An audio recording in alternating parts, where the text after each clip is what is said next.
അസ്സലാമു അലൈക്കും വറഹ്മത്തുള്ളാഹി. ബിസ്മില്ലാ അൽഹംദുലില്ലാ ഹംദൻ കസീറൻ തൊയ്യിബൻ മുബാറക്കൻ ഫീഹി. ഏറ്റവും സ്നേഹം നിറഞ്ഞ അറബി ഭാഷ പഠിതാക്കളെ, അധ്യാപകരെ, വിദ്യാർത്ഥികളെ, അറബി ഭാഷാ സ്നേഹികളെ, എല്ലാവർക്കും എജു ഹാക്കർ യൂട്യൂബ് ചാനലിലേക്ക് സ്വാഗതം. ഇന്ന് നമ്മൾ നിങ്ങളോട് പങ്കുവെക്കാൻ വേണ്ടി ഉദ്ദേശിക്കുന്നത് LP, UP അറബിക് പരീക്ഷയുമായി ബന്ധപ്പെട്ട് നമ്മൾ അറിഞ്ഞിരിക്കേണ്ട കുറച്ച് ടിപ്സുകളും ട്രിക്സുകളുമാണ് നിങ്ങളോട് ഷെയർ ചെയ്യാൻ വേണ്ടിയിട്ട് ഉദ്ദേശിക്കുന്നത്. നമ്മളെല്ലാവരും ഇപ്പോൾ ഒരു 4 എക്സാമിന് വേണ്ടിയിട്ട് തയ്യാറെടുക്കുന്ന ആളുകളാണ്.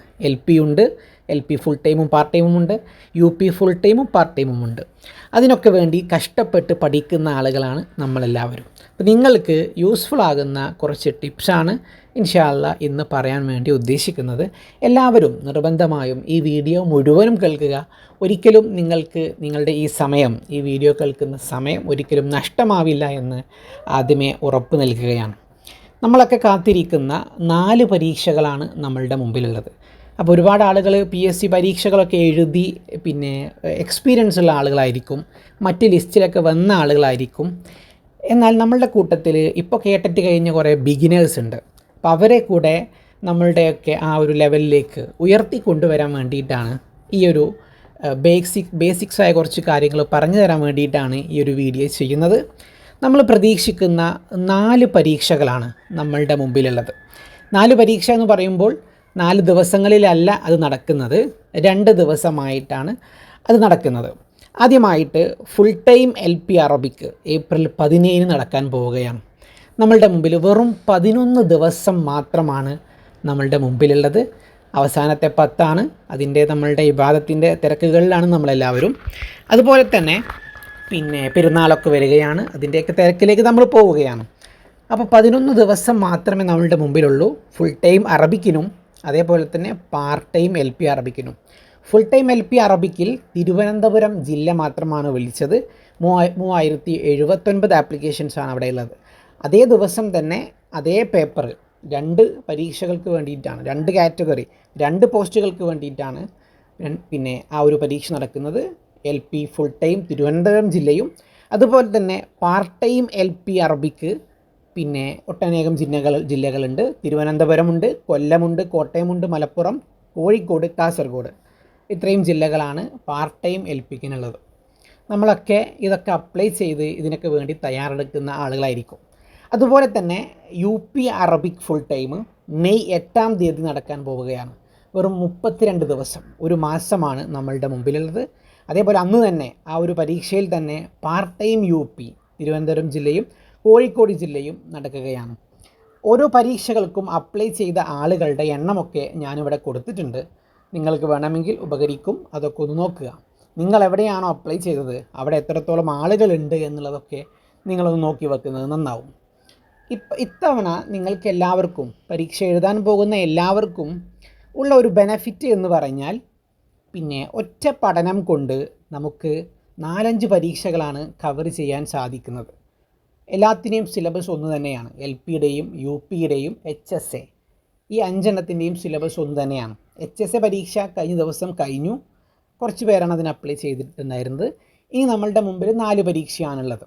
അപ്പോൾ നമ്മൾ ഒറ്റ പഠനം കൊണ്ട്, ഒരു പഠനം കൊണ്ട് നമുക്ക് ഈ 4 പരീക്ഷകളിലേക്കും നമുക്ക് സ്കോർ ചെയ്യാൻ സാധിക്കും. മാത്രമല്ല കഴിഞ്ഞ ഒരു 3-4 വർഷമായിട്ട് ഒരു 4-5 പരീക്ഷകൾ ഹൈസ്കൂളും LPയും UPയുമായിട്ട് ഒരു 4-5 പരീക്ഷകൾ കഴിഞ്ഞത് കൊണ്ട് തന്നെ, പ്രത്യേകിച്ച് 2021 നടന്ന LP പരീക്ഷ, LP ഫുൾ ടൈം, അതേപോലെ തന്നെ 2023 നടന്ന LP, 2023 നടന്ന HSA, ഇത്തരത്തിലുള്ള 3-4 പരീക്ഷകൾ നമ്മളുടെ ബാക്കിൽ നടന്നത് കൊണ്ട് തന്നെ അതിൽ ഒരുപാട് ആളുകൾ ജോലിയിൽ കയറിയവരുണ്ട്, റാങ്ക് ലിസ്റ്റിലൊക്കെ ഇടം നേടി പ്രതീക്ഷിച്ച് നിൽക്കുന്നവരുണ്ട്. അങ്ങനത്തെ കുറച്ച്, ചുരുക്കി പറഞ്ഞാൽ ഒരു പഠിപ്പിസ്റ്റായ കുറച്ച് മുൻപന്തിയിലുള്ള മുൻ റാങ്കിലുള്ള കുറച്ച് ആളുകളാണ് അവരൊക്കെ ആ പരീക്ഷകളിൽ ഉയർന്ന റാങ്ക് വാങ്ങിയത് കൊണ്ട് തന്നെ അവരാരും ഈ പരീക്ഷയ്ക്ക് ഉണ്ടാവുകയില്ല. ഭൂരിഭാഗം ആളുകളും ഈ വരുന്ന 4 പരീക്ഷയ്ക്ക് ഉണ്ടാവുകയില്ല, അവിടെ ജോലി കിട്ടിയ ആളുകൾ. അത് വലിയൊരു അനുഗ്രഹമാണ്. കാരണം നല്ല ഒരു ടീം ഇതിലുണ്ടാവുകയില്ല. ഒരു 100ഓളം വരുന്ന ഏറ്റവും മികച്ച കുറച്ച് ആളുകൾ മാറി നിൽക്കും.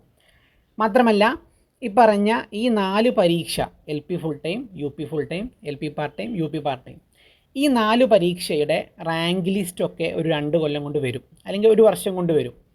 ഒരു വർഷം കൊണ്ട് ഇതിൻ്റെ റാങ്ക് ലിസ്റ്റൊക്കെ വരുന്ന സമയത്ത് അതിലും മുൻപന്തിയിൽ നിൽക്കുന്ന ഒരുപാട് ആളുകൾ അതിൽ നിന്ന് മാറിത്തരാൻ, ഡിലീഷൻ കൊടുത്ത് മാറിത്തരാനും സാധ്യതയുണ്ട്.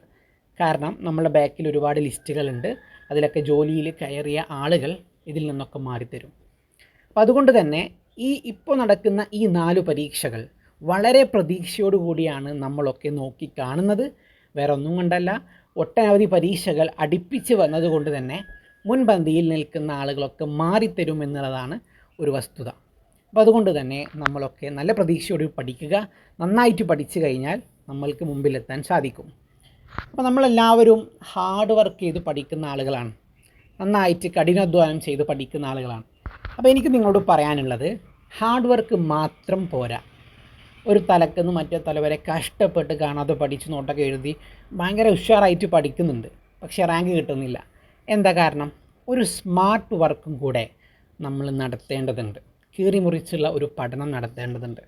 അത് PSC ആയതുകൊണ്ട് തന്നെ മുൻ വർഷത്തെ ക്വസ്റ്റ്യൻസൊക്കെ നോക്കി അതിൽ നിന്ന് ചില കാര്യങ്ങളൊക്കെ മനസ്സിലാക്കി ഇനി അങ്ങോട്ട് എങ്ങനെ പഠിക്കണം, ഇനി ഏത് രൂപത്തിലാണ് ചോദ്യം വരിക, ഇങ്ങനെയുള്ള ഒരു സ്മാർട്ട് വർക്ക്, ഒരു സ്മാർട്ട് സ്റ്റഡിയാണ് നമ്മളൊക്കെ നടത്തേണ്ടത്.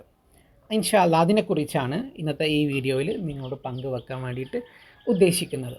അപ്പോൾ ആദ്യമായിട്ട് എനിക്ക് പറയാനുള്ളത്, എല്ലാവരും ചോദിക്കുന്ന ചോദ്യമാണ്, എന്താണ് സിലബസ്?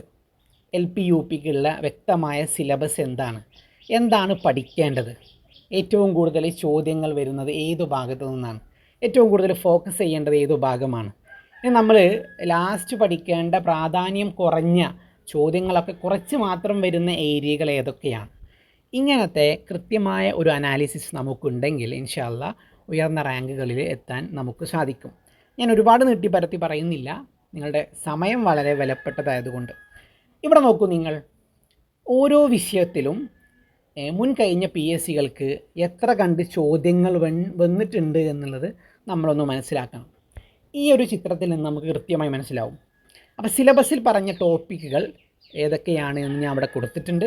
അതേപോലെ തന്നെ ഇക്കഴിഞ്ഞ വർഷം 2023-ലും 2024-ലും നടന്ന 3 പരീക്ഷകൾ, കാരണം ഈ 3 പരീക്ഷകൾ പാറ്റേണൊക്കെ മാറി നല്ല രൂപത്തിൽ, അതായത് ഇനി നടക്കാൻ പോകുന്ന LPയും UPയും ഈ പറഞ്ഞ 3 പരീക്ഷകളുടെ ഒരു മാതൃകയിലായിരിക്കും നടക്കാൻ പോവുക. ഞാനിവിടെ HSA 2023-ഉം HSA 2024-ഉം ഉൾപ്പെടുത്തിയിട്ടുണ്ട്.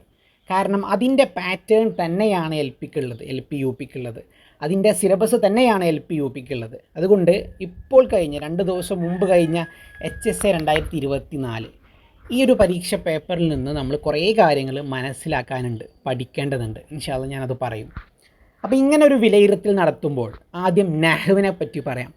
നഹ്വ് സിമ്പിളായിട്ടുള്ള ടോപ്പിക്കാണ് നഹ്വ്. അപ്പോൾ നഹ്വിനെ പറ്റി പറയുമ്പോൾ 2019 നിന്ന് ഇങ്ങോട്ട് വരുന്ന സമയത്ത് 2019 വിളിച്ച പരീക്ഷയ്ക്കൊക്കെ താരീഖുൽ അദബിന് ഒരുപാട് പ്രാധാന്യം കൊടുക്കുകയും നഹ്വിന് കുറച്ച് പ്രാധാന്യം മാത്രമേ കൊടുത്തിട്ടുള്ളായിരുന്നുള്ളൂ. എന്നാൽ ആ രീതി മാറി വരികയാണ്. താരീഖുൽ അദബിനുള്ള പ്രാധാന്യം കുറഞ്ഞു, നഹ്വിനുള്ള പ്രാധാന്യം കൂടുകയാണ്. 2023-ൽ 12 ചോദ്യം, 23-ൽ HSAക്ക് 26 ചോദ്യം, 2024-ൽ 14 ചോദ്യം നഹ്വിൽ നിന്ന് ചോദിച്ചു. അപ്പോൾ നഹ്വ് എന്നുള്ളത് പ്രധാനപ്പെട്ട ഒരു ഏരിയയാണ്. ഇന്നത്തെ കണക്കനുസരിച്ച് താരീഖുൽ അദബിനേക്കാൾ കൂടുതൽ ചോദ്യങ്ങൾ വരുന്നത് നഹ്വിൽ നിന്നാണ്. പിന്നെ ബലാഗയും അറൂദും താരതമ്യേന ചോദ്യങ്ങൾ കുറവാണ്, കുറച്ച് ഏരിയ മാത്രമേ ഉള്ളൂ. ബലാഗ നിങ്ങൾ വളരെ വിശാലമായിട്ട് പഠിക്കരുത്. എല്ലാവരും വളരെ വിശാലമായിട്ട് പഠിക്കുന്ന ആളുകളാണ്. ബലാഗയുടെ മുഴുവൻ ഏരിയയിൽ നിന്ന് ചോദ്യങ്ങൾ വരികയില്ല. അത് ആ ചോദ്യങ്ങൾ ഡിസ്കസ് ചെയ്യുന്ന സമയത്ത് നമുക്കത് മനസ്സിലാവും. ബലാഗയിൽ നിന്നും അറൂദിൽ നിന്നും താരതമ്യേന ചോദ്യങ്ങൾ കുറവാണ്. 2-3 ദിവസം മാത്രം മതി നിങ്ങൾക്ക് അത് പഠിച്ചെടുക്കാൻ വേണ്ടിയിട്ട്. പിന്നെ എനിക്ക് പറയാനുള്ളത്, ഏറ്റവും കൂടുതൽ നമ്മൾ ഇനി ശ്രദ്ധിക്കേണ്ട വിഷയം അത് നഹ്വോ ബലാഗയോ അറൂദോ താരീഖുൽ അദബോ അല്ല, നേരെ മറിച്ച് തുറഖു തദ്രീസാണ്. അപ്പോൾ BEd ചെയ്ത ആളുകൾക്കും DLEd ചെയ്ത ആളുകൾക്കും കുറച്ചും കൂടെ ഈസി ആവുന്നൊരു ഏരിയയാണ് തുറഖു തദ്രീസ്, ടീച്ചിങ് മെത്തഡോളജി ഓഫ് അറബിക്. തുറഖു തദ്രീസ് വലിയ വിശാലമായ ഏരിയ ആണെന്ന് പിന്നെ നമുക്ക് അങ്ങനെ പറയേണ്ടതില്ല. സിമ്പിളായിട്ട് പഠിച്ചെടുക്കാൻ പറ്റും. ഒരു 2 ആഴ്ച ഇരുന്നാൽ തന്നെ നമുക്ക് വളരെ സുഖമായിട്ട് പഠിക്കാൻ പറ്റുന്ന ടോപ്പിക്കാണ് തുറഖു തദ്രീസ് എന്നുള്ളത്. ബിഗിനേഴ്സിന് കുറച്ച് ടഫായിരിക്കും. ഞാൻ ഇത്രയും പ്രാധാന്യം തുറഖു തദ്രീസിന് ഉണ്ട് എന്ന് പറയാൻ കാരണം LP 2023 വരുന്ന സമയത്ത് 18 ചോദ്യങ്ങൾ 80ൽ 18 ചോദ്യങ്ങൾ തുറക്കു തദ്രീസിൽ നിന്ന് ചോദിച്ചു. HS 2023 കുറഞ്ഞു. പക്ഷേ പിന്നെ ഇപ്പോൾ കഴിഞ്ഞ 2 ദിവസം മുമ്പ് കഴിഞ്ഞ HS 2024 20 ചോദ്യങ്ങളാണ് തുറക്കു തദ്രീസിൽ നിന്ന് ചോദിച്ചത്. തുറക്കു തദ്രീസ് നന്നായിട്ട് മനസ്സിലായ ആളുകൾ, നന്നായിട്ട് അറിയുന്ന ആളുകൾ രക്ഷപ്പെട്ട ഒരു പരീക്ഷയാണ് ഇപ്പോൾ ഏറ്റവും അവസാനം നടന്നത്. അതേ സിലബസ് തന്നെയാണ് LPക്ക് ഉള്ളത്. അതുകൊണ്ട് തന്നെ ഇനിയുള്ള LP എക്സാം, ഇനിയുള്ള UP എക്സാം അതിൽ തുറക്കു തദ്രീസിന് ഒരുപാട് ചോദ്യങ്ങൾ ഉണ്ടാകും എന്നുള്ളത് നമുക്ക് പ്രതീക്ഷിക്കാം. നോക്കുമ്പോൾ നമ്മൾ LP UPയുടെ ക്വാളിഫിക്കേഷൻ നോക്കുമ്പോൾ ഒരാൾക്ക് LP UP അപ്ലൈ ചെയ്യാൻ ഒരിക്കലും B.Edൻ്റെ ആവശ്യം വരുന്നില്ല. DLEഡിൻ്റെ ആവശ്യം ഇന്നില്ല. 2019 മുമ്പ് അഫ്സലുമ ചെയ്ത ആളുകളൊക്കെ B.Edോ DLEഡോ ഒന്നും വേണ്ട, അവർക്ക് സുഖമായിട്ട് LP UPക്ക് അപ്ലൈ ചെയ്യാൻ പറ്റും. എന്നാൽ അവർ ഒരിക്കലും തുറക്കു തദ്രീസ് എന്നുള്ള ഒരു ഭാഗം അവരുടെ ജീവിതത്തിൽ റെഗുലറായിട്ട് പഠിച്ചിട്ടുണ്ടാവില്ല. കാരണം B.Edോ DLEഡോ ഇല്ല. അവർക്ക് സ്വാഭാവികമായിട്ടും ബുദ്ധിമുട്ടായി വരുന്നൊരു ഏരിയയാണ് തുറക്കു തദ്രീസ് എന്നുള്ളത്. ഡിഗ്രി പ്ലസ് കേട്ടറ്റ് ചെയ്ത് LP UP PSCക്ക് വരുന്ന ആളുകൾക്ക് ബുദ്ധിമുട്ടായിരിക്കും തുറക്കു തദ്രീസ് എന്നുള്ള ഏരിയ. പക്ഷേ ആ തുറക്കു തദ്രീസിന് LP UP പരീക്ഷയ്ക്ക് വലിയ പ്രാധാന്യമാണ് കൊടുത്തിട്ടുള്ളത്. അപ്പോൾ നമ്മൾ റെഗുലറായിട്ട് നഹ്വും താരീഖുൽ അദബും ബലാഗയൊക്കെ പഠിച്ചവരാണ്, പക്ഷേ തുറക്കു തദ്രീസ് പഠിച്ചിട്ടില്ല. എന്നിരുന്നാലും വിഷമിക്കേണ്ട, ഇൻഷാ അല്ലാഹ് നമ്മളുടെ ചാനലിൽ തുറക്കു തദ്രീസിൻ്റെ ക്ലാസ്സുകൾ നൽകണമെന്ന് നമ്മൾ ഉദ്ദേശിക്കുന്നുണ്ട്. നമുക്കത് വിശാലമായിട്ട് തന്നെ പഠിക്കാം ഇൻഷാ അല്ലാഹ്. അടുത്തതായിട്ട് എനിക്ക് പറയാനുള്ളത് താരീഖുൽ അദബിനെ കുറിച്ചാണ്. ഞാൻ പറഞ്ഞു 2020, 2021 കാലങ്ങളിലൊക്കെ 80ൽ 45ഉം 50ഉം ചോദ്യങ്ങൾ താരീഖുൽ അദബിൽ നിന്ന് വന്നിരുന്നു. അന്ന് നടന്ന LP PSC വയനാട്, മലപ്പുറം, കൊല്ലം, കണ്ണൂർ ഈ ജില്ലകളിൽ പരീക്ഷ നടന്ന സമയത്ത് 80ൽ 45 ചോദ്യങ്ങൾ താരീഖുൽ അദബിൽ നിന്ന് വന്നു. എല്ലാവർക്കും വളരെ എളുപ്പമായിരുന്നു ആ പരീക്ഷ.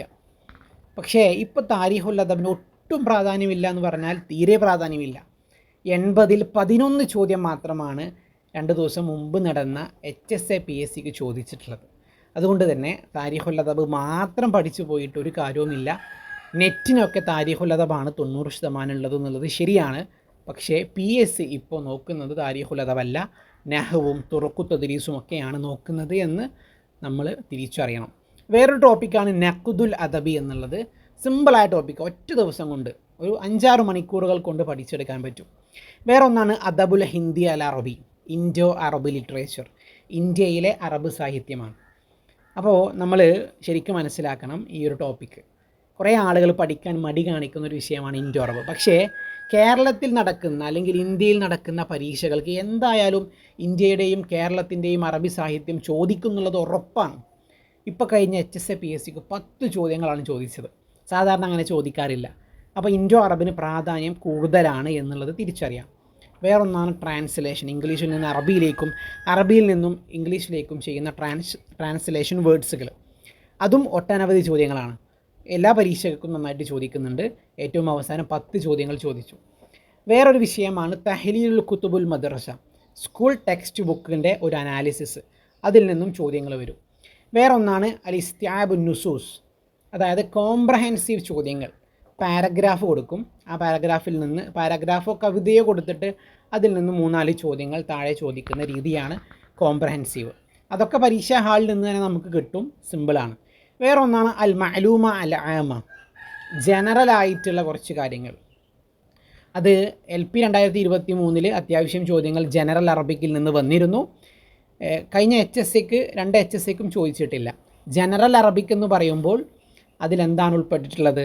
അറബ് വേൾഡ്, റീസെൻ്റായി നടന്ന അറബ് രാജ്യങ്ങളുടെ വിഷയങ്ങൾ, അങ്ങനത്തെ കുറച്ച് കാര്യങ്ങളാണ് ജനറൽ അറബിക്കിൽ ഉണ്ടാവാറുള്ളത്. അപ്പോൾ ഇതാണ് ശരിയായ സിലബസ് എന്നുള്ളത്. ഇതനുസരിച്ച് വേണം നമ്മൾ പഠിക്കാൻ ഇൻഷാ അല്ലാഹ്. ഇനി ഞാൻ നിങ്ങളോട് പറയാൻ പോകുന്നത് വളരെ പ്രധാനപ്പെട്ട ഒരു വിഷയമാണ്. നമ്മൾ ഏതൊക്കെ ഭാഗങ്ങൾ പഠിക്കണം, പഠിക്കണ്ട എന്നുള്ളത് തീരുമാനിക്കുന്നത് സിലബസ് മാത്രമല്ല. സിലബസ് മാത്രം നമ്മൾ നോക്കിയാൽ പോരാ.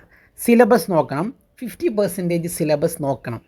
എന്നാൽ ബാക്കി 50% PYQ നോക്കണം നമ്മൾ, പ്രീവിയസ് ഇയർ ക്വസ്റ്റ്യൻ. ഇത് രണ്ടും കൂടെ മിക്സ് ചെയ്തിട്ട് വേണം നമ്മൾ പഠിക്കാൻ. സിലബസ് പ്ലസ് PYQ മെത്തേഡിൽ വേണം നമ്മൾ പഠിച്ചു പോകാൻ. പലതരത്തിലുള്ള ആളുകളുണ്ട്. ഒന്നാമത് ഒരു പ്ലാനിങ്ങും ഇല്ലാതെ വെറുതെ തുടങ്ങുന്ന ആളുകളുണ്ട്. താരീഖുൽ അദബ് എടുക്കും, വായിക്കും. നഹ്വ് ബലാഗ അറൂദ് എടുക്കും, വായിക്കും. ഇതിൽ നിന്ന് പിന്നെ ഏത് ഭാഗത്തിന് പ്രാധാന്യം കൊടുക്കണം, ഏത് പഠിക്കണം, ഏത് പഠിക്കണ്ട എന്നുള്ള ഒരു വിവരവും അല്ലെങ്കിൽ ഒരു അന്വേഷണവും നടത്താതെ വെറുതെ തുടങ്ങുന്ന ആളുകളുണ്ട്. അങ്ങനെ ഒരിക്കലും ചെയ്യരുത്.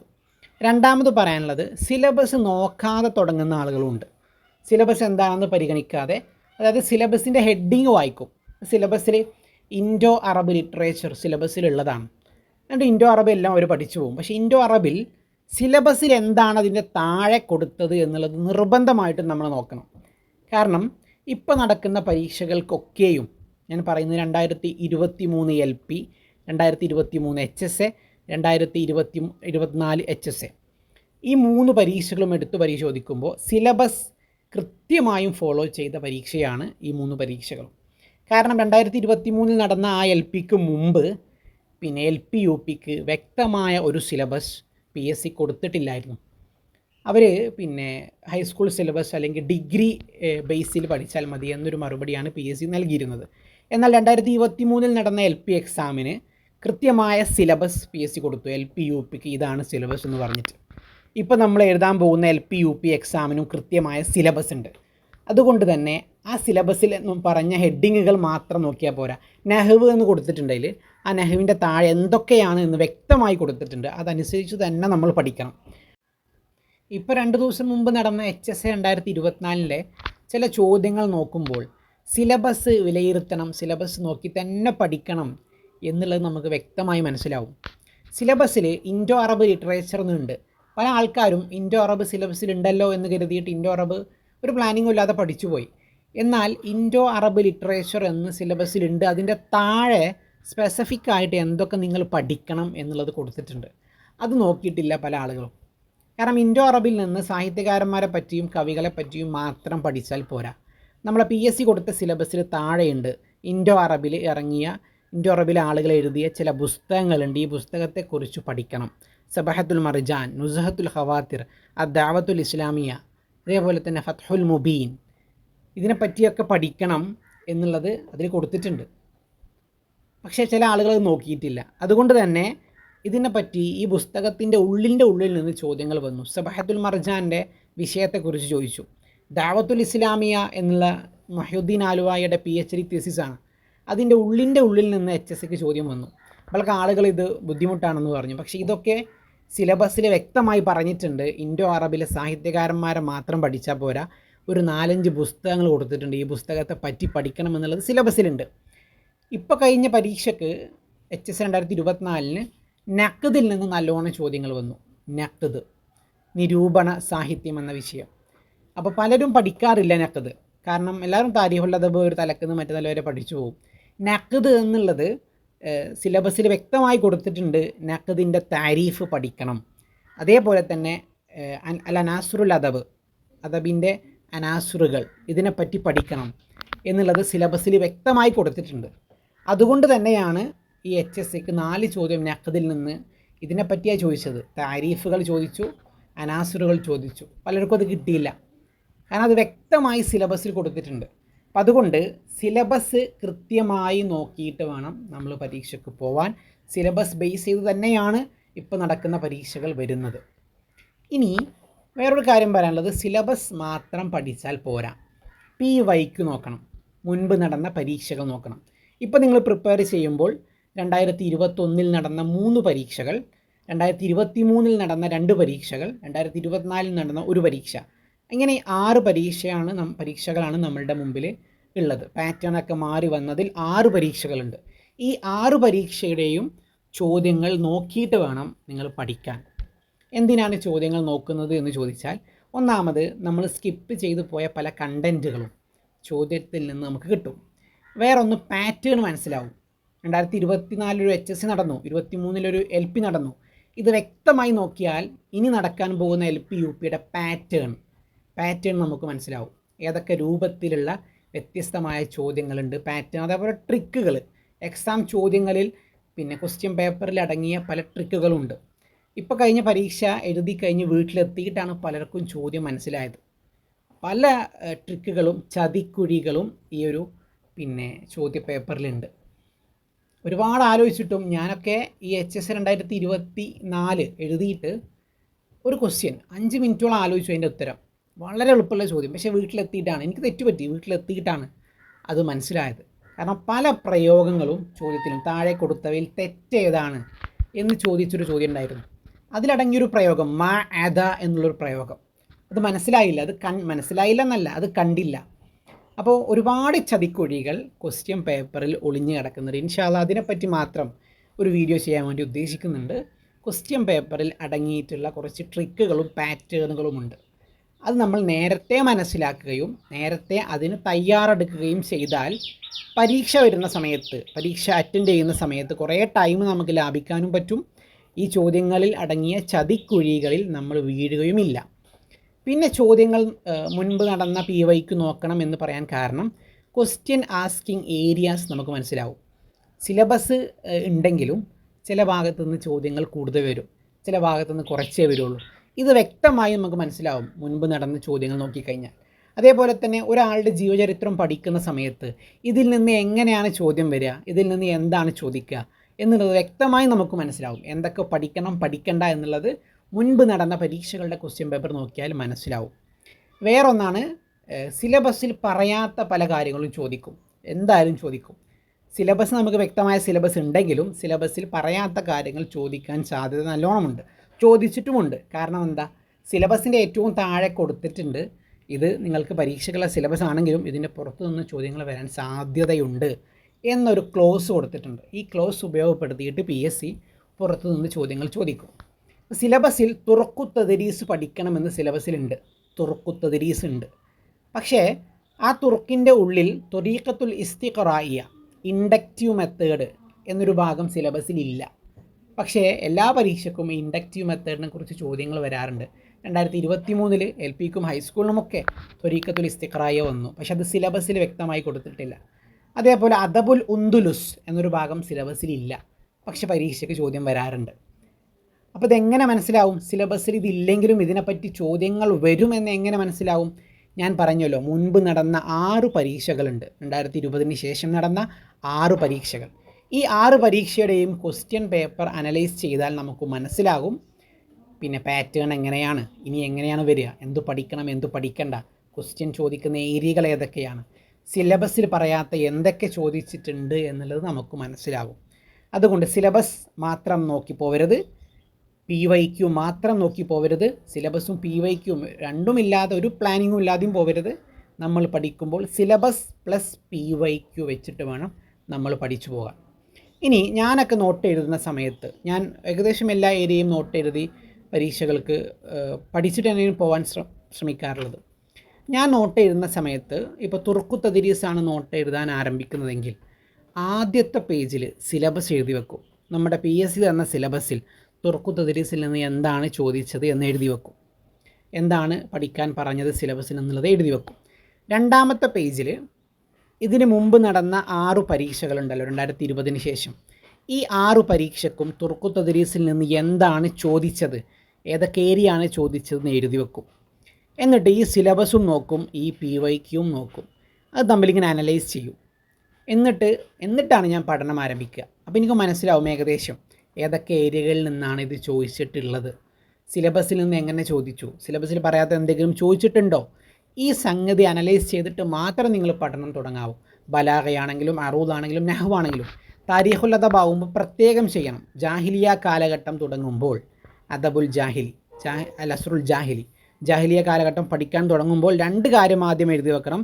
ജാഹിലിയ കാലഘട്ടത്തിൽ നിന്ന് സിലബസിൽ എന്താണ് കൊടുത്തിട്ടുള്ളത്. നമ്മൾ 10 മുഅല്ലക്കയെ പറ്റി പഠിക്കാറുണ്ട്, സിലബസിൽ 7 മുഅല്ലക്ക എന്നേ കൊടുത്തിട്ടുള്ളൂ. അപ്പോൾ അങ്ങനത്തെ വ്യത്യാസങ്ങളുണ്ട്. അപ്പോൾ നമ്മൾ ആദ്യം സിലബസ് എഴുതി വെക്കണം, അത് കഴിഞ്ഞ് PYQ എഴുതി വെക്കണം. ഇത് രണ്ടും അനലൈസ് ചെയ്തതിന് ശേഷം മാത്രമേ നമ്മൾ പഠനം തുടങ്ങാവൂ. അങ്ങനെയാണെങ്കിൽ ഒരുപാട് വലിച്ചു വാരി പഠിക്കേണ്ട ആവശ്യമില്ല. ചോദ്യം ഇത്രയേ ചോദിക്കുള്ളൂ എന്ന് നമുക്ക് വ്യക്തമായിട്ട് മനസ്സിലാക്കാൻ സാധിക്കും. ഇനി വേറൊരു വിഷയം എനിക്ക് നിങ്ങളോട് പറയാനുള്ളത്, പൊതുവേ ഒരുപാട് ആളുകളെ കണ്ടിട്ടുണ്ട് ജനറൽ ഒട്ടും പഠിക്കാറില്ല. ജനറൽ നമുക്ക് പിന്നെ HSA PSC ആണെങ്കിൽ 15 മാർക്കിനാണ് ജനറൽ വരിക, അതല്ല LP UP PSC ആണെങ്കിൽ 20 മാർക്കിനാണ് ജനറൽ വരിക. ജനറൽ പഠിക്കേണ്ടതുണ്ടോ എന്ന് പലരും ചോദിക്കാറുണ്ട്. ഇപ്പം ജനറൽ പിന്നെ പഠിക്കാതെയാണ് ഭൂരിഭാഗം ആളുകളും പോവാറുള്ളത്. ഒരുപാട് ആളുകൾ, ഞാൻ എൻ്റെ എക്സ്പീരിയൻസിൽ കണ്ട 90% ആളുകളും അറബി നന്നായിട്ട് പഠിക്കും, ജനറൽ എന്നാൽ തൊട്ട് നോക്കാറില്ല. അതുകൊണ്ട് തന്നെ ജനറൽ വല്ലാണ്ട് സ്കോർ ചെയ്യാനും കഴിയുകയില്ല.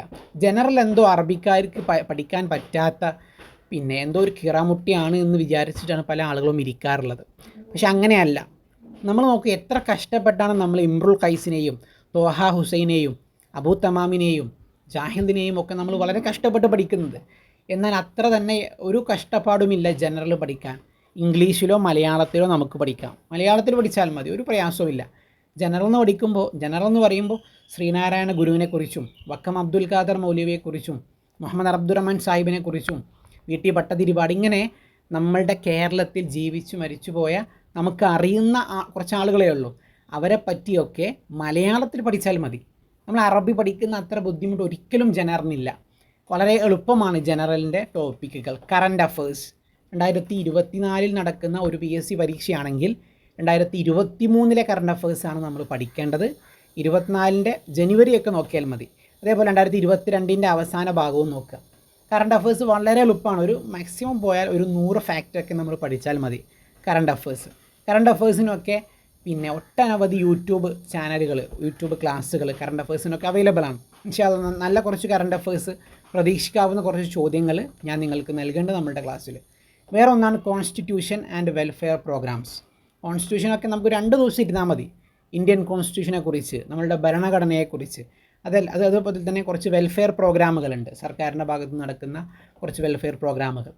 പിന്നെ റിനൈസൻസ് ഓഫ് കേരളത്തിൻ്റെ നവോത്ഥാനം. ഇതൊക്കെ നമ്മൾ പണ്ട് സാമൂഹ്യശാസ്ത്രത്തിൽ പഠിച്ച് നമ്മൾ മറന്നുപോയ വിഷയങ്ങളാണ്.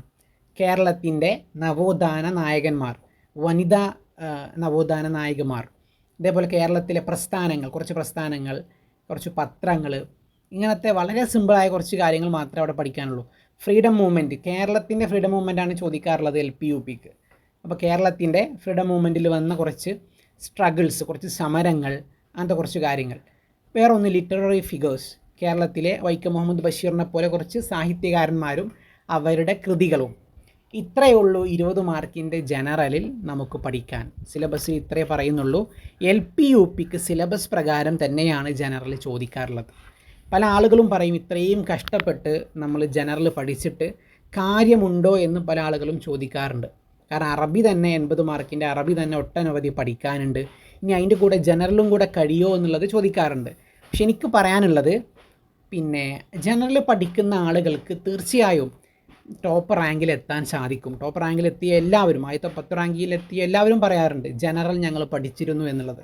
കാരണം അറബി എല്ലാവരും പഠിക്കും. കാരണം ഡിഗ്രി PG പഠിച്ച എല്ലാവരും അറബി നന്നായിട്ട് കൈകാര്യം ചെയ്യുന്നവരാണ്. നമ്മളുടെ സബ്ജക്റ്റാണത്, നമ്മളുടെ ഏരിയയാണ്. അത് എങ്ങനെയായാലും കുറേയൊക്കെ നമുക്ക് കിട്ടും. പക്ഷേ ഭൂരിഭാഗം വരുന്ന ആളുകളും ജനറൽ പഠിക്കാറില്ല. അപ്പം അതുകൊണ്ട് തന്നെ അവരെ കോമ്പറ്റീറ്റീവ് ചെയ്യാൻ, അവരുടെ മുമ്പിലെത്താൻ പറ്റിയൊരു മാർഗ്ഗം നമ്മൾ ജനറൽ പഠിച്ചു പോവുക എന്നുള്ളതാണ്. ഈ ജനറൽ പഠിച്ചാൽ ഇപ്പോൾ റിനൈസൻസിൽ നമുക്ക് 35-40ഓളം ആളുകളുടെ ചരിത്രം പഠിക്കാനുണ്ട്. റിനൈസൻസ് ഓഫ് കേരള എന്നുള്ളതിൽ സിമ്പിളായിട്ട് പഠിക്കാം. ഈ 35 ആളുകളുടെ ചരിത്രം പഠിച്ചിട്ട് അതിൽ നിന്ന് ഒരു 20 മാർക്കിൻ്റെ ജനറലിൽ അതിൽ നിന്ന് 4-5 മാർക്കിന് മാത്രമേ ചോദ്യം വരുള്ളൂ. അപ്പോൾ നമ്മൾ ചോദിക്കും ഈ 4-5 മാർക്ക് കിട്ടാൻ 35 ആളുകളുടെ ചരിത്രം പഠിക്കേണ്ടതുണ്ടോ എന്നുള്ളത്. പക്ഷെ നമ്മൾ മനസ്സിലാക്കേണ്ട ഒരു വിഷയം, 4 PSC പരീക്ഷ നമ്മുടെ മുമ്പിലുണ്ട്. LP ഉണ്ട്, LP part time full time ഒരു പരീക്ഷയാണ്. അതേപോലെ പിന്നെ UP part time full time വേറൊരു പരീക്ഷയാണ്. ഇതിനൊക്കെ സിലബസ് ഒന്ന് തന്നെയാണ്. അപ്പോൾ ഈ 35 ആളുടെ ചരിത്രം, റിനൈസൻസിലെ 35 ആളുടെ ചരിത്രം പഠിച്ചാൽ അത് ഒറ്റ പരീക്ഷയ്ക്ക് മാത്രമല്ല നമുക്കത് ഉപകാരപ്പെടുന്നത്. 4 പരീക്ഷകളാണ്, അല്ലെങ്കിൽ 2 ദിവസം നടക്കുന്ന 2 പരീക്ഷകളാണുള്ളത്. ഇത് രണ്ടിനും നമുക്കത് ഉപകാരപ്പെടും. അപ്പോൾ ഒറ്റ പഠനത്തിലൂടെ പല പരീക്ഷകൾക്കും നമുക്കത് ഉപകാരപ്പെടും. മാത്രമല്ല ഇനി അങ്ങോട്ട് PSCകൾ വരാനുണ്ട്. LPയും UPയും ഹൈസ്കൂളും ഒക്കെ ഇനി വരാനുണ്ട്. അവിടെയൊക്കെ ഉറപ്പായിട്ടും ചോദിക്കുന്ന ചോദ്യമാണ് ഇതൊക്കെ. അപ്പോൾ ജനറൽ പഠിക്കാൻ എളുപ്പമാണ്, അറബിയുടെ അത്ര നോക്കുമ്പോൾ എളുപ്പമാണ്.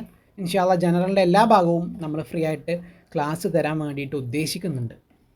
അപ്പോൾ ഇൻഷാ അല്ലാഹ് നമുക്കത് പഠിച്ചെടുക്കണം. ഒരു പ്രയാസവും ജനറൽ പഠിക്കാനില്ല. അറബിയെ വെച്ച് നോക്കുമ്പോൾ ആരും പഠിക്കാത്ത ഏരിയ ആയതുകൊണ്ട് തന്നെ നമുക്ക് മറ്റുള്ളവരുടെ മുമ്പിലെത്താനുള്ള ഒരു മാർഗം കൂടിയാണ് ജനറൽ പഠിക്കുക എന്നുള്ളത്. ഇനി റാങ്കിൽ മുമ്പിലെത്താൻ പ്രത്യേകം നമ്മൾ പഠിക്കേണ്ട ഭാഗങ്ങൾ ഏതൊക്കെയാണ് എന്നുള്ള ഒരു, മറ്റുള്ളവരുടെ മുമ്പിലെത്താൻ എന്ത് വഴിയാണുള്ളത് എന്ന് ചോദിച്ചാൽ, മറ്റുള്ളവർ എന്ന് പറയുമ്പോൾ സാധാരണ പ്ലാനിങ് ഇല്ലാതെ പഠിക്കുന്ന ആളുകൾ, അവർ നോക്കാത്ത കുറച്ച് ഏരിയകളുണ്ട്. ചെറിയ ചെറിയ ഏരിയകൾ. അവിടെ നിന്ന് ചോദ്യങ്ങൾ വരാറുണ്ട്. പലരും സ്കിപ്പ് ചെയ്യുന്ന ഏരിയകളാണ്. ഈ ഏരിയകൾ കൂടെ നമ്മൾ പഠിച്ചു പോയാൽ മറ്റുള്ളവരുടെ മുമ്പിലെത്താൻ കഴിയും, തീർച്ചയായും കഴിയും. എല്ലാവരും നഹ്വും ബലാഗയും അറൂദും താരീഖുൽ അദബും ഇത് എല്ലാവരും പഠിക്കും. കാരണം എന്താ, ഡിഗ്രിയിലും പി ജിയിലും എവിടെ പോയാലും അറബിക്കിൽ പഠിക്കുന്ന ഏരിയകൾ ഇതൊക്കെയാണ്. താരീഖുൽ അദബ്, നഹ്വ്, ബലാഗ, അറൂദ് എല്ലാവരും ഇത് പഠിക്കും. ഇതിനപ്പുറത്തേക്ക് പല ഏരിയകളുമുണ്ട്. ഇത് പലരും സ്കിപ്പ് ചെയ്ത് പോകാറുണ്ട്. അതിൽപ്പെട്ടതാണ് തഹ്ലീലുൽ കുത്തുബുൽ മദ്രസ, ടെക്സ്റ്റ് ബുക്ക് അനാലിസിസ്. പല ആളുകളും ഒഴിവാക്കി വിടുന്ന ഏരിയയാണ്. ഇതിൽ നിന്ന് ചോദ്യങ്ങൾ നന്നായിട്ട് ചോദിച്ചിട്ടുണ്ട്. പിന്നെ ഇലൈക്കയ അബി എന്നൊരു കവിത എഴുതിയത് ആരാണ്? ഫതാത്തുൽ ആസിർ എന്ന കവിതയുടെ വിഷയം എന്താണ്? ഇങ്ങനെ നമ്മളുടെ 5ാം ക്ലാസ് മുതൽ 10ാം ക്ലാസ് വരെയുള്ള ടെക്സ്റ്റ് ബുക്കുകൾ ഒന്ന് വായിച്ചു നോക്കിയാൽ 1 മണിക്കൂർ കൊണ്ട് തീർക്കാൻ പറ്റും. ഇൻഷാ അല്ലാഹ് അതിൻ്റെ ക്ലാസ്സും നമ്മൾ നൽകാൻ വേണ്ടി ഉദ്ദേശിക്കുന്നുണ്ട്. 1 മണിക്കൂർ കൊണ്ട് നമുക്കത് പഠിച്ചു തീർക്കാം. വേറെ ഒന്നാണ് ട്രാൻസ്ലേഷൻ ഇപ്പോൾ പ്രാധാന്യം കൂടി വരികയാണ്. അത് എത്ര പഠിച്ചിട്ടും പലർക്കും തെറ്റിപ്പോകുന്ന ഒരു ഏരിയയാണ് ട്രാൻസ്ലേഷൻ വേർഡ്സുകൾ. അപ്പോൾ ഇൻഷാ അല്ലാഹ് അതും നമുക്ക് പഠിക്കണം. അതേപോലെ ഇൻഡോ അറബ് ലിറ്ററേച്ചർ, നഖ്ദ് ആരും മൈൻഡ് ചെയ്യാത്തൊരു ടോപ്പിക്കാണ് നഖ്ദുൽ അദബി എന്നുള്ളത്. ആരും പഠിച്ചു നോക്കുക പോലും ചെയ്യാത്തൊരു ഏരിയയാണ് നഖ്ദ് എന്നുള്ളത്. പക്ഷേ നഖ്ദിൽ നിന്ന് നന്നായിട്ട് ചോദ്യങ്ങൾ ചോദിക്കുന്നുണ്ട്. 1 മണിക്കൂർ കൊണ്ട് പഠിച്ചു തീർക്കാൻ പറ്റും നഖ്ദ്. വേറെ ഒന്നാണ് തുറക്കു തദ്രീസ് എന്നുള്ളത്. പഠിക്കാൻ മടുപ്പുള്ളത് കൊണ്ടോ പഠിക്കാൻ അറിയാത്തത് കൊണ്ടോ പിന്നെ കണ്ടൻറ്റ് കിട്ടാത്തത് കൊണ്ടോ എന്താ അറിയില്ല, പലരും സ്കിപ്പ് ചെയ്ത് വിടുന്ന ഏരിയയാണ് ടീച്ചിങ് മെത്തഡോളജി എന്നുള്ളത്. പലർക്കും പഠിക്കാൻ വളരെ മടുപ്പാണ് ടീച്ചിങ് മെത്തഡോളജി. നിങ്ങൾ കട്ടയ്ക്ക് എൻ്റെ കൂടെ നിൽക്കുകയാണെങ്കിൽ ഇൻഷാ അല്ലാഹ് തുറക്കു തദ്രീസിൻ്റെ വ്യക്തമായ കുറച്ച് ക്ലാസ്സുകൾ നൽകണമെന്ന് ഞാൻ വിചാരിക്കുന്നുണ്ട്. അപ്പോൾ അതുകൂടെ നമ്മളുടെ ചാനലിൽ ഈ ഒരു മാസം കൊണ്ട് മെയിലെ എക്സാമിന് മുമ്പായിട്ട് നൽകാൻ വേണ്ടി ഉദ്ദേശിക്കുന്നുണ്ട്. നിങ്ങളുടെ സപ്പോർട്ട് ഉണ്ടെങ്കിൽ ഇൻഷാ അല്ലാഹ്. അപ്പോൾ അതുകൊണ്ട് ഈ മുഴുവൻ ഏരിയകളും നിങ്ങൾക്ക് പഠിപ്പിച്ച് നൽകണമെന്നുള്ള ഒരു ആഗ്രഹമുണ്ട്. അപ്പോൾ അതുകൊണ്ട് തന്നെ റാങ്കിൽ മുൻപിലെത്താൻ നമുക്ക് സാധിക്കണം. എല്ലാവരും സ്കിപ്പ് ചെയ്യുന്ന ഇങ്ങനത്തെ മൈന്യൂട്ടായിട്ടുള്ള ഏരിയകൾ നമ്മൾ പഠിക്കണം. വേറെ ഒന്നാണ് ജനറൽ. ഞാൻ നേരത്തെ പറഞ്ഞു, ജനറൽ 20 മാർക്കിനാണ് എൽപിക്ക് ചോദിക്കുക. അതെന്തായാലും പഠിക്കണം, പഠിച്ചു പോകണം. എന്നാൽ ഉറപ്പായിട്ടും നമുക്ക് മുമ്പിലെത്താൻ കഴിയും ഇൻഷാ അല്ലാഹ്.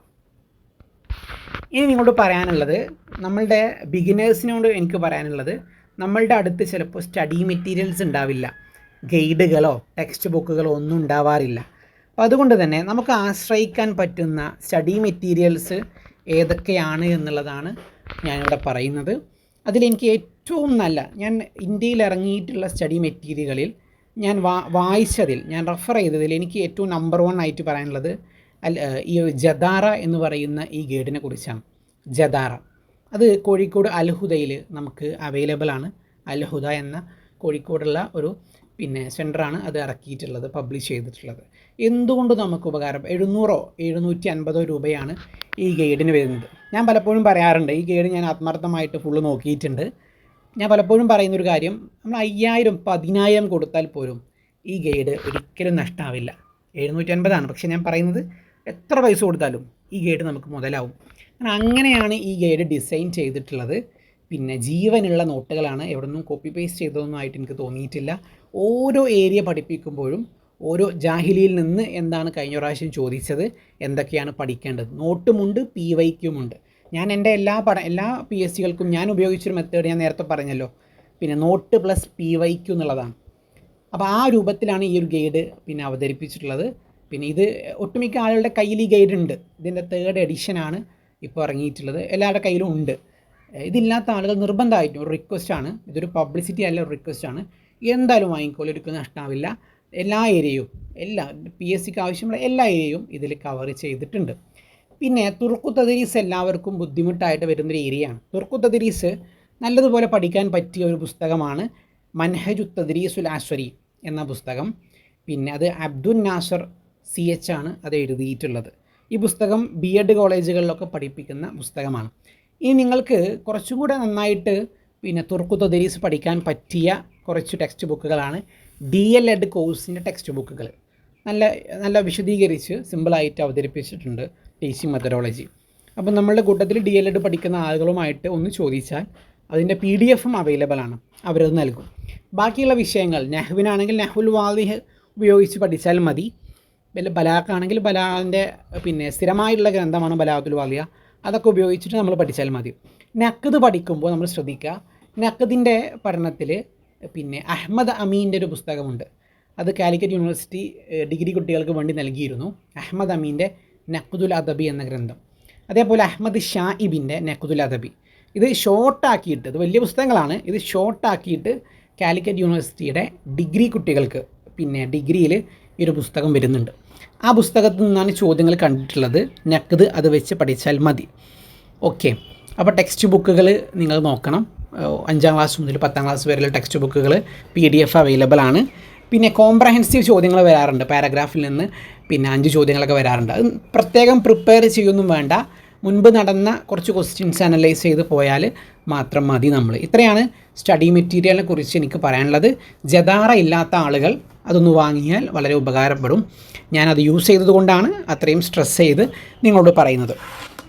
ഇനി നമുക്കുണ്ടാവുന്ന വേറൊരു സംശയമാണ് ഉമ്മഹാത്തുൽ കുത്തുബ് വായിക്കേണ്ടതുണ്ടോ എന്നുള്ളത്. ഉമ്മഹാത്തുൽ കുത്തുബ് എന്ന് പറയുമ്പോൾ ഞാൻ ഇപ്പോൾ നേരത്തെ സ്റ്റഡി മെറ്റീരിയൽസിൻ്റെ കൂട്ടത്തിൽ ഉമ്മഹാത്തുൽ കുത്തുബ് പറഞ്ഞിട്ടില്ല.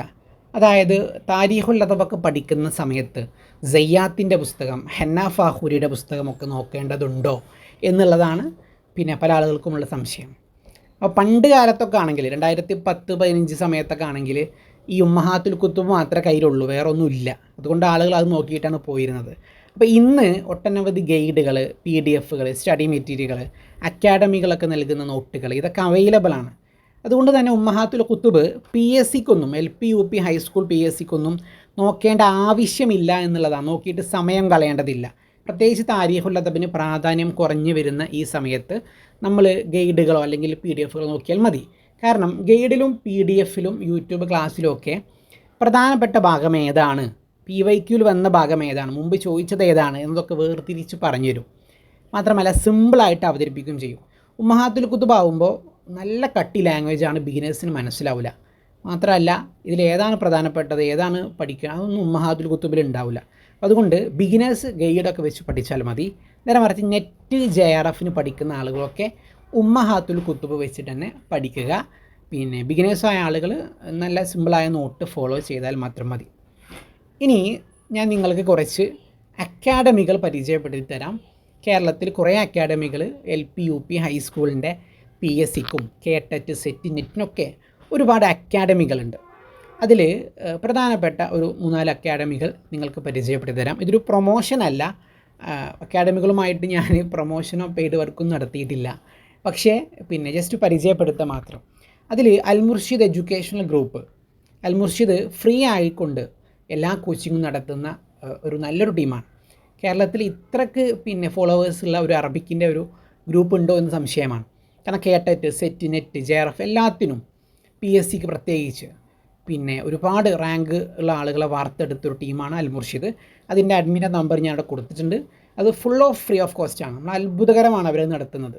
എല്ലാതും ഫ്രീ ആയിട്ടാണ് അൽ മുർഷിദ് കൊടുക്കുന്നത്.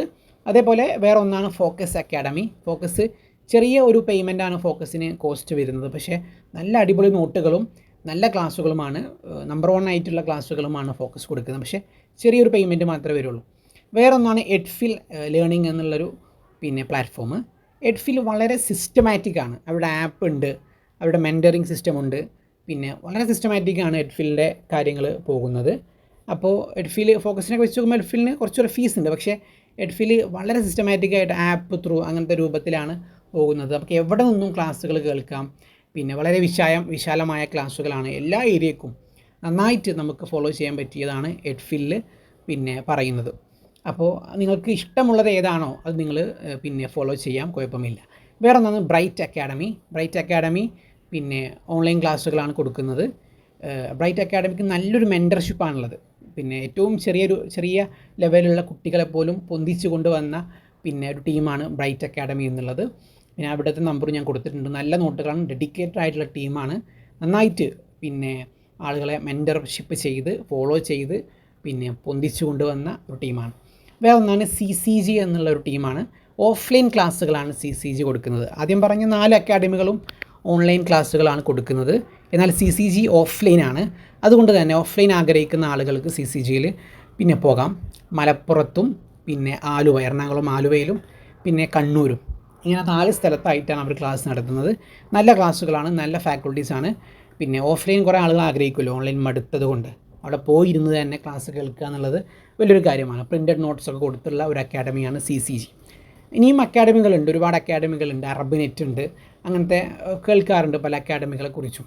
അതിൽ എൻ്റെ ശ്രദ്ധയിൽ വന്ന ഒരു 5 അക്കാഡമികളെക്കുറിച്ച് പിന്നെ പ്രത്യക്ഷത്തിൽ തോന്നിയ കാര്യങ്ങളാണ് ഞാൻ പറഞ്ഞിട്ടുള്ളത്. ഫ്രീ ആയിട്ട് പഠിക്കണമെന്ന് ആഗ്രഹിക്കുന്ന ആളുകൾ അൽമുർഷിദിനെ ഫോളോ ചെയ്താൽ മതി, ഫ്രീ ആണ് അത്. പിന്നെ ഈ അൽമുർഷിദ് ഈ വരുന്ന ഒരു മാസത്തേക്ക് വേണ്ടിയിട്ട് കുറച്ച് ക്രാഷ് കോഴ്സൊക്കെ സംഘടിപ്പിക്കുന്നുണ്ട്, പിന്നെ ഉള്ള സിസ്റ്റമാറ്റിക് ആയിട്ട്. അപ്പോൾ അതിലൊക്കെ താല്പര്യമുള്ള ആളുകൾ അഡ്മിൻസിനെ ഫോളോ ചെയ്താൽ മതി, ബന്ധപ്പെട്ടാൽ മതി. ഓക്കെ, ഇനി നമുക്ക് അവൈലബിൾ ആയിട്ടുള്ള കുറച്ച് യൂട്യൂബ് ചാനലുകൾ നിങ്ങൾക്ക് പരിചയപ്പെടുത്തി തരാം. ഒന്നാമത്തേത് അൽമുർഷിദിൻ്റെ യൂട്യൂബ് ചാനൽ തന്നെയാണ്. അതിൽ ഒട്ടനവധി ക്ലാസ്സുകളുണ്ട്. ഏകദേശം എല്ലാ ഏരിയകളും ഓൾറെഡി അൽമുർഷിദിൽ ക്ലാസ്സുകൾ അവൈലബിൾ ആണ്, എല്ലാ ഏരിയകളും ഉണ്ട്. അപ്പോൾ അത് നിങ്ങൾക്ക് ഫ്രീ ആയിട്ട് അതിൽ കയറി കാണാം. വേറൊന്നാണ് HP നെറ്റ് അറബിക് എന്നുള്ളൊരു ചാനലുണ്ട്. ഹാരിസ് അഷ്അരി സാറിൻ്റെ ചാനലാണത്. അതിൽ നിങ്ങൾക്ക് നെഹ്വു, ബലാഗ, അറൂലൊക്കെ വിശദമായിട്ട് എളുപ്പത്തിൽ പഠിക്കാൻ പറ്റും. ബിഗിനേഴ്സിനൊക്കെ പഠിക്കാൻ പറ്റിയ ചാനലാണ്. ഞാൻ എൻ്റെ കുറച്ച് മുമ്പത്തെ സമയത്തൊക്കെ 2019-18 സമയത്തൊക്കെ ഈ ഒരു 2019-20 കാലത്തെ PSC ഒക്കെ വിളിക്കുമ്പോൾ HP നെറ്റിലെ അറൂദും ബലാഗയും ഒക്കെ നല്ലതുപോലെ ഞാൻ യൂസ് ചെയ്തിട്ടുണ്ട്. നല്ലൊരു ചാനലാണ്. വേറെ ഒന്നാണ് ആൽഫ PSC അറബിക് എന്നുള്ളൊരു ചാനൽ. അതും പിന്നെ ബിഗിനേഴ്സിന് പറ്റിയതാണ്, നല്ലതുപോലെ ക്ലാസ്സുകൾ കൈകാര്യം ചെയ്യുന്നുണ്ട്. പിന്നെ ഇഖ്റ ഓൺലൈൻ സ്റ്റഡി എന്നുള്ളത് നല്ലൊരു ചാനലാണ്. കുറേ ഏരിയകൾ, ഒട്ടനവധി ഏരിയകൾ അതിൽ കൈകാര്യം ചെയ്യുന്നുണ്ട്. ഈസി അറബിക് മലയാളം ഉസ്താദ് എന്ന് പറയുന്ന 2 ചാനൽ. നെഹ്വിനൊക്കെ, നെഹ്വുൽ വാളിഹ്, ഇബ്തിദായിയ, സനവിയൊക്കെ നല്ലതുപോലെ സിസ്റ്റമാറ്റിക് ആയിട്ട് കൈകാര്യം ചെയ്യുന്ന ചാനലുകളാണ്. ഇനിയും ഒട്ടനവധി ചാനലുകൾ അറബി രംഗത്ത് ഉണ്ട്. അതിൽ എനിക്ക് ശ്രദ്ധയിൽപ്പെട്ട കുറച്ച് ചാനലുകൾ നിങ്ങൾക്ക് പരിചയപ്പെടുത്തി തന്നു എന്ന് മാത്രം. അതേപോലെ എല്ലാവർക്കും ഉണ്ടാകുന്ന ഒരു സംശയമാണ്, ഞങ്ങൾ PDF പ്രിൻ്റ് എടുത്ത് പഠിച്ചാൽ മതിയോ, ക്ലാസ് കേട്ടാൽ മാത്രം മതിയോ, നോട്ട് ഉണ്ടാക്കേണ്ടതുണ്ടോ എന്ന് പല ആളുകളും ചോദിക്കാറുണ്ട്. നോട്ടിൻ്റെ ആവശ്യമുണ്ടോ എന്നുള്ളത്. കാരണം നോട്ട് എഴുതുക എന്നുള്ളത് പലർക്കും ബുദ്ധിമുട്ടാണ്, സമയം പോകുന്ന കാര്യമാണ്, മെനക്കേടുള്ള കാര്യമാണ്. അപ്പോൾ അതുകൊണ്ട് ചില ആളുകൾ, കുറഞ്ഞ ഒരു 10% ആളുകൾ നോട്ടിൻ്റെ ആവശ്യമില്ലാത്ത എക്സ്ട്രാ ബ്രില്യൻ്റ് ആയ ആളുകളുണ്ടാവും. കേട്ടാൽ തന്നെ തലയിൽ കയറും. അങ്ങനത്തെ ആളുകൾ നോട്ട് ഉണ്ടാക്കേണ്ടതില്ല. ബാക്കി ഭൂരിഭാഗം വരുന്ന സാധാരണക്കാർ, എന്നെപ്പോലത്തെ സാധാരണക്കാരായ ആളുകൾ, ഞാൻ പറയുന്നത് നിർബന്ധമായും നോട്ട് ഉണ്ടാക്കണം. നോട്ട് ഉണ്ടാക്കുമ്പോൾ മാത്രമേ സ്ട്രക്ചേർഡ് ആയിട്ടുള്ള ഒരു പഠനം നടക്കുകയുള്ളൂ. മറ്റേത് നമ്മൾ കേൾക്കും, ഈ കേൾക്കണ എവിടെയെങ്കിലും എഴുതി വെക്കണ്ടേ, ഈ കേൾക്കുന്നത് വീണ്ടും റിവൈസ് ചെയ്യണ്ടേ. അതുകൊണ്ട് നോട്ട് എഴുതണം. നോട്ട് എഴുതുമ്പോൾ ഏതെങ്കിലും ഒരു പിന്നെ സിമ്പിളായിട്ടുള്ള ഒരു 10 രൂപേൻ്റെ പുസ്തകം വാങ്ങാതെ കുറച്ച് നല്ല സ്റ്റാൻഡേർഡ് ആയിട്ടുള്ള പുസ്തകം വാങ്ങണം. ഞാൻ നോട്ട് എഴുതിയ ഒരു അതിൻ്റെ ഒരു പിക്ചറാണ് അവിടെ കൊടുത്തിട്ടുള്ളത്. ഞാൻ 4 പുസ്തകങ്ങളാണ് ഉപയോഗിച്ചത്. അത് 4ഉം 5 സബ്ജക്റ്റ് ബുക്കുകളാണ്. അതിൻ്റെ ഉള്ളിൽ തന്നെ വേറെ വേറെ ഏരിയകളുണ്ടാവും. A4 പോലത്തെ പേപ്പറാണ്, വരടാത്ത പേപ്പറാണ് അതിലുള്ളത്. നമ്മൾ ഒരു പുസ്തകത്തിന് 250 രൂപ വില ഉണ്ട്. ഇങ്ങനത്തെ പുസ്തകങ്ങൾ വാങ്ങുമ്പോൾ നമുക്ക് ആ പുസ്തകത്തിനോട് തന്നെ ഒരു സ്നേഹം ഉണ്ടാവും. ഞാൻ ഈ പുസ്തകം ഒരിക്കലും കളയാതെ സൂക്ഷിച്ചിട്ടുണ്ട്, എപ്പോഴും റിവൈസ് ചെയ്യുന്നതാണ് ഈ നോട്ടുകൾ ഉപയോഗിച്ചിട്ട്. 2020 തൊട്ട് എഴുതി വന്ന നോട്ടുകളാണ് ഇതിലുള്ളത്. അപ്പോൾ ഞാൻ പറയുമ്പോൾ നിങ്ങൾ നിർബന്ധമായിട്ടും നോട്ട് എഴുതണം. നോട്ട് എഴുതുമ്പോൾ അത് സ്ട്രക്ചേർഡ് ആവും, നമുക്ക് വീണ്ടും റിവൈസ് ചെയ്യാൻ പറ്റും, നമ്മളുടെ അടുത്ത് തന്നെ ആ പോയിൻറ്റുകൾ ഉണ്ടാവും. മാത്രമല്ല നോട്ട് എഴുതുക എന്ന് പറഞ്ഞാൽ അത് തന്നെ ഒരു പഠനമാണ്. നോട്ട് ഇങ്ങനെ എഴുതുമ്പോൾ നമ്മൾ ഒന്നും കൂടെ അത് പഠിക്കുകയാണ്. മറ്റേത് വായിക്കുന്ന പോലെ അല്ല നോട്ട് എഴുതുമ്പോൾ നമ്മളുടെ പല സെൻസ് ഓർഗൻസും അത് ശ്രദ്ധിക്കുന്നുണ്ട്. മറ്റേത് നമ്മൾ കേട്ടു പോകാമെന്ന് മാത്രമാണ്. അതുകൊണ്ട് നോട്ട് എഴുത്ത് എന്ന് പറഞ്ഞാൽ അതൊരു പഠനമാണ്. എഴുതുമ്പോൾ തന്നെ നമ്മളെ തലയിൽ അത് എഴുതി പിടിപ്പിക്കുകയാണ് നമ്മൾ. അതുകൊണ്ട് ഞാൻ പറയുന്നത് നിർബന്ധമായിട്ടും നിങ്ങൾ നോട്ട് എഴുതിയിട്ട് തന്നെ മുന്നോട്ട് പോകണം എന്നുള്ളതാണ് പറയാനുള്ളത്. ഇനി എനിക്ക് നിങ്ങളോട് പറയാനുള്ള ഏറ്റവും ബെസ്റ്റ് സ്ട്രാറ്റജി, ഞാനൊക്കെ ഫോളോ ചെയ്ത ബെസ്റ്റ് സ്ട്രാറ്റജി എന്നുള്ളത് NQR മെത്തേഡാണ്. NQR എന്ന് പറഞ്ഞാൽ നിർബന്ധമായിട്ടും നോട്ട് എഴുതിയിരിക്കണം. മുഴുവൻ ഏരിയകളും നോട്ട് എഴുതി കംപ്ലീറ്റ് ചെയ്യണം. കംപ്ലീറ്റ് നോട്ട് കയ്യിലുണ്ടായിരിക്കണം. Q എന്ന് പറഞ്ഞാൽ ക്വസ്റ്റ്യൻസ് ആണ്. വ്യത്യസ്ത തരത്തിലുള്ള ക്വസ്റ്റ്യൻസ് ഉണ്ട്. മോക്ക് ടെസ്റ്റുകളുണ്ട്, ഓൾഡ് ക്വസ്റ്റ്യൻസ്, പ്രീവിയസ് ക്വസ്റ്റ്യൻസ് ഉണ്ട്. കുറേ ക്വസ്റ്റ്യൻസ് നിങ്ങൾ അനലൈസ് ചെയ്യണം. ക്വസ്റ്റ്യൻ അനലൈസ് ചെയ്യുമ്പോൾ മാത്രമേ നമ്മൾ പഠിച്ചത് തലയിലുണ്ടോ ഇല്ലേ എന്നുള്ളത് നമുക്ക് വിലയിരുത്താൻ പറ്റുള്ളൂ. അപ്പോൾ നോട്ട് എഴുതുന്നു, അതേപോലെ തന്നെ ക്വസ്റ്റ്യൻസ് വിലയിരുത്തുന്നു. മൂന്നാമത്തെ R എന്ന് പറഞ്ഞാൽ റിവിഷനാണ്. 2, 3, 4 തവണ നമ്മൾ റിവിഷൻ ചെയ്യണം. പല തവണ റിവിഷൻ ചെയ്ത് വേണം മുന്നോട്ട് പോകാൻ. റിവിഷൻ ചെയ്യുമ്പോൾ മാത്രമേ ഇത് തലയിൽ ഉണ്ടാവുകയുള്ളൂ. അപ്പോൾ അതുകൊണ്ട് ഈ NQR നോട്ട് എഴുതണം, ക്വസ്റ്റ്യൻസ് പ്രാക്ടീസ് ചെയ്യണം, റിവിഷൻ നടത്തണം. ഈ 3 മെത്തേഡ് നിങ്ങൾ ഫോളോ ചെയ്താൽ നിങ്ങൾക്ക് ഇൻഷാ അല്ലാഹ് ഉയർന്ന റാങ്കിൽ എത്താൻ പറ്റുമെന്നാണ് എനിക്ക് നിങ്ങളോട് പറയാനുള്ളത്. ഇനി ഞാൻ എൻ്റെ വീട്ടിൽ തയ്യാറാക്കിയിരുന്ന ഒരു ടു ഡു ലിസ്റ്റാണ് നിങ്ങൾക്ക് കാണിച്ചു തരുന്നത്. നിങ്ങൾക്ക് ഫോളോ ചെയ്യാം. കാരണം നമ്മൾ ഒരുപാട് വിഷയങ്ങൾ പഠിക്കുന്നുണ്ട്. ജനറലിൽ ഒരുപാട് വിഷയങ്ങളുണ്ട്, അറബിക്കിൽ ഒരുപാട് വിഷയങ്ങളുണ്ട്. ഇത് ഒരു വിഷയം മാത്രം പഠിച്ചുകൊണ്ടിരിക്കുമ്പോൾ നമുക്ക് ചിലപ്പോൾ വേറൊരു വിഷയം പഠിക്കേണ്ടി വരും, ജനറൽ കുറച്ച് പഠിക്കേണ്ടി വരും. അപ്പോൾ അതുകൊണ്ട് തന്നെ പല വിഷയങ്ങളും മിക്സ് ചെയ്ത് പഠിക്കുന്നത് കൊണ്ട് തലയ്ക്ക് നല്ല തലവേദന ഉണ്ടാവും. ഇതൊരു സ്ട്രക്ചർ ഇല്ലാണ്ടായി പോകും. അപ്പോൾ നമുക്കൊരു സ്ട്രക്ചർ വരാൻ വേണ്ടിയിട്ട് നമ്മൾ ഏതൊക്കെ തുടങ്ങി, അങ്ങനെ ഒരു സ്ട്രക്ചർ വരാൻ വേണ്ടിയിട്ട് ഇങ്ങനത്തെ ഒരു ടു ഡു ലിസ്റ്റ് നമ്മൾ ഉണ്ടാക്കുക. അപ്പോൾ ഏതൊക്കെ പഠിച്ചു, ഏതൊക്കെ പഠിച്ചിട്ടില്ല, ഇനി ഏതൊക്കെ പഠിക്കാനുണ്ട്, ഇനി നമുക്ക് എക്സാമിന് 33 ദിവസമാണുള്ളത്, ഇനി ഇതൊക്കെ കവർ ചെയ്യാൻ കഴിയുമോ, ഇനി ഒരുപാടുണ്ടോ എന്നുള്ള ഒരു വ്യക്തമായൊരു പ്ലാൻ നമ്മളുടെ റൂമിൻ്റെ സ്റ്റഡി ടേബിൾ ഉണ്ടാവുമല്ലോ, പഠിക്കുന്ന സ്ഥലം, അതിൻ്റെ മുകളിലൊന്ന് ഒട്ടിച്ച് വെക്കുക നിങ്ങൾ. അതിൽ ജനറലിനൊരു പേപ്പർ, അതേപോലെ അറബിക്കിന് ഒരു ടേബിൾ, 2 ടേബിൾ ഒട്ടിച്ച് വെക്കുക. എന്നിട്ട് നിങ്ങൾ നിങ്ങൾക്ക് പഠിക്കേണ്ട ടോപ്പിക്കുകൾ ഇങ്ങനെ എഴുതി വെക്കുക. അത് ടിക്ക് ചെയ്യുന്നൊരു രൂപമാണ് ഇവിടെ ഉള്ളത്, ടു ഡു ലിസ്റ്റാണ്. ഒന്ന് സ്റ്റാർട്ടഡ്, നിങ്ങളിത് തുടങ്ങിയോ, ഈ വിഷയം കൈവച്ച് തുടങ്ങിയോ എന്നുള്ളതാണ്. രണ്ടാമത്തെ പി വൈ ക്യു നിങ്ങൾ അനലൈസ് ചെയ്തോ. വേറൊന്ന് നോട്ട് നിങ്ങൾ പൂർത്തിയാക്കിയോ. വേറൊന്ന് R1 R2 R3, revision 1 revision 2 revision 3, 3 round revision നിങ്ങൾ പൂർത്തിയാക്കിയോ.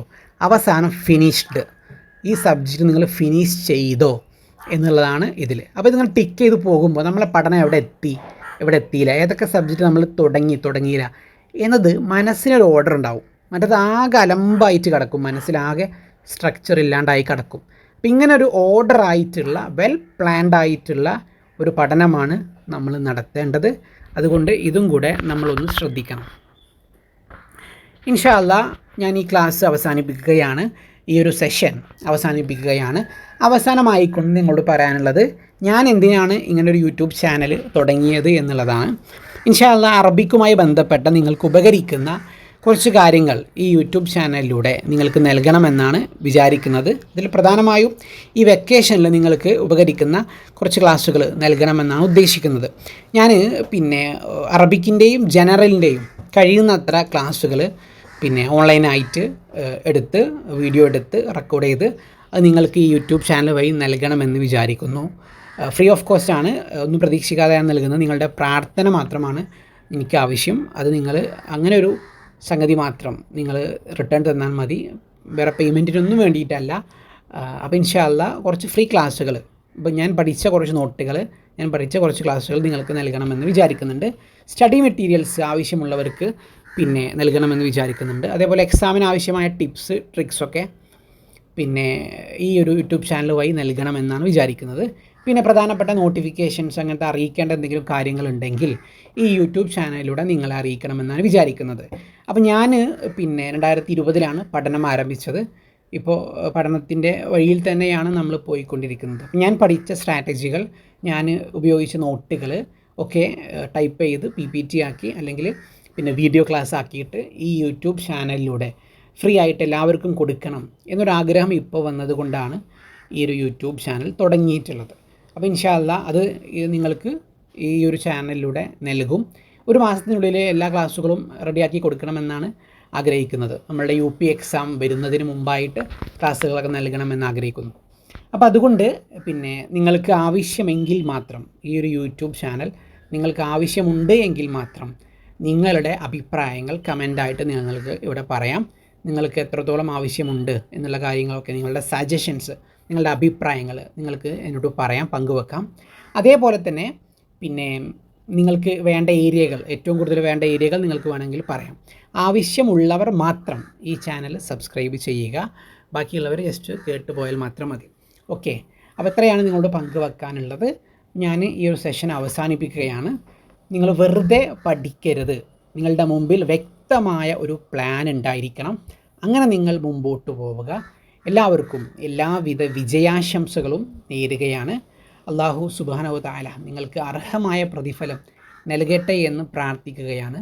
അതേപോലെ തന്നെ ഇങ്ങനെ ക്ലാസ്സുകൾ നൽകാൻ വേണ്ടി ഞാൻ ഉദ്ദേശിക്കുന്നുണ്ട്. എത്രത്തോളം അത് കംപ്ലീറ്റ് ആക്കാൻ പറ്റുമെന്ന് അറിയില്ല, സാഹചര്യങ്ങളാണ്. നിങ്ങൾ പ്രാർത്ഥിക്കുക നല്ല തൗഫീഖ് ഉണ്ടാകാൻ വേണ്ടിയിട്ട്. അതേപോലെ തന്നെ പിന്നെ ക്ലാസ്സുകൾ നൽകുന്ന സമയത്ത് കൃത്യമായി കേൾക്കുക, നോട്ട് എഴുതുക, ഉപയോഗപ്പെടുത്തുക, നിങ്ങളുടെ ദുആയിൽ ഉൾപ്പെടുത്തുക എന്നത് മാത്രമാണ് സൂചിപ്പിക്കാനുള്ളത്. ഇൻഷാ അല്ലാഹ്. ഓക്കെ, അപ്പോൾ അടുത്ത ക്ലാസ്സിൽ നമുക്ക് ഉടനെ കാണാം. അവസാനിപ്പിക്കുന്നു. വആഖിറു ദഅവാന അനിൽ ഹംദുലില്ലാഹി റബ്ബിൽ ആലമീൻ. അസ്സലാമു അലൈക്കും വറഹ്മത്തുള്ളാഹി.